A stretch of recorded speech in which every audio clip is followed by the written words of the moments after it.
के जो प्रोफेशन है वो अलग हो गया इन सब से। उनके ऊपर भी मंगोल का बहुत इफेक्ट है और तुर्की के ऊपर भी मंगोल का बहुत इफेक्ट है, लेकिन फिर भी तीनों जो है ये अरब कल्चर और तुर्किस का नोमैड कल्चर और एग्रेरियन कल्चर जो पर्शिया का है, ईरान का है, तीनों अलग है।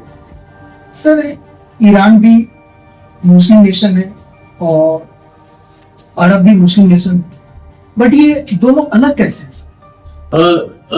संजय, ये मुस्लिम नेशन तो है, अगर आप इनका पुराने इतिहास देखेंगे तो ये पूरा इंडिया जो है ये प्री हिस्टोरिक टाइम, यानी कि इंसान के होने से पहले, जो आप मान लीजिए जब हम एक थे और एक से हम ह्यूमन बीइंग बन रहे थे, ये तब से इस इलाके को माना जाता है कि क्रेडल फॉर ह्यूमैनिटी है, शायद ये पालना है जहाँ पे ह्यूमैनिटी जो इंसान जो है वो वहां से शायद जन्म लिया। मेसोपोटामिया यहाँ की सबसे पुरानी सिविलाइजेशन है जो 6000 BC के आसपास थी, यानी आज से 8000 साल पहले। हमारी अपनी जो हड़प्पन जो सिविलाइजेशन है, हड़प्पन मोहनजोदारो, ये तकरीबन 2000 BC की है, यानी आज से 4000 साल पुरानी। लेकिन यहाँ पे मेसोपोटामिया जो टिग्रिस और यूफ्रेटिस के बीच में है, ये करीब 8000 साल पुरानी है।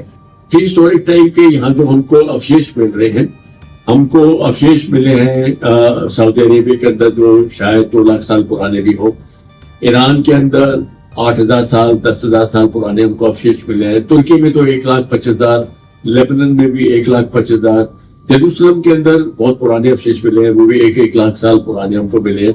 कुछ हमारे को सऊदी अरेबिया के अंदर ऐसे भी हमको फॉसिल्स मिले हैं जो एनग्रेविंग कर रखी है, पत्थर के ऊपर कुत्ते बने हुए, शायद वो आज से 9-10 हजार साल पुराने, 8,000 साल BC के हैं, 8,000 BC के हैं शायद। तो मुस्लिम देश इसलिए हो गए क्योंकि जब यहाँ पे अरब सऊदी अरेबिया के अंदर, मक्का मदीना के इलाके के अंदर, जब प्रॉफिट ने इस्लाम को वहाँ पे इकट्ठा करके इन्होंने इस रिलीजन को पेश किया, तो ये कैलिफ्स करके ये फैल गए थे। ज्यादातर कंट्रोल जो था ये खलीफा जो थे बगदाद के या इस्तांबुल के या कैरो के, ये तीनों जगह से कंट्रोल करते थे। और इन्हीं में कुछ बाद में कुछ इस्लाम के अंदर भी कुछ तब्दीलियां हुई, जैसे शिया सेक्ट अलग हो गया, सुन्नी सेक्ट अलग हो गया। ईरान के अंदर ज्यादातर जो है वो शिया है और बाकी देशों में जितने भी वेस्ट एशिया में कंट्रीज है, यहाँ पे ज्यादातर लोग जो है वो सुन्नी है, इराक को छोड़ के। इराक में तकरीबन मान के चलिए कि 60% पॉपुलेशन अभी भी शियास की है, लेकिन वहां पे जो जैसे कंट्रोल रहा है वो सुन्नीस का ज्यादा रहा है। चाहे आप सदाम हुसैन को देख लीजिए, वो भी सुन्नी थे, लेकिन उनका कंट्रोल वहां पे ज्यादा था। उसी तरीके से आप देखेंगे कि बहरीन के अंदर भी शिया ज्यादा थे एक टाइम में जब उसको इंडिपेंडेंस मिली थी, लेकिन अब वहां पे सुन्नी ज्यादा हो गए। वहां पहले 55% शिया थे, 45 सुन्नी थे 1971 में जब उसको इंडिपेंडेंस मिली, लेकिन आज की डेट में उल्टा हो गया है। तो उसके कारण जो उनका शियास का और सुन्नीस का बीच में जो रहन सहन का, उनका जो इस इस्लाम को जिस प्रकार से वो इंटरप्रेट करते हैं वो अलग हो गया।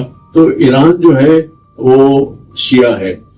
आपको बहुत जान के सरप्राइज होगा कि तुर्की का जो कॉन्स्टिट्यूशन है, उसको संविधान है, उसके अनुसार तुर्की जो है वो सेकुलर कंट्री है, जबकि वहां पे मेरे ख्याल से 90% जो होने चाहिए वहां मुस्लिम है। लेकिन वो एंग्लो, हमारा जो हम बात करते हैं तो हम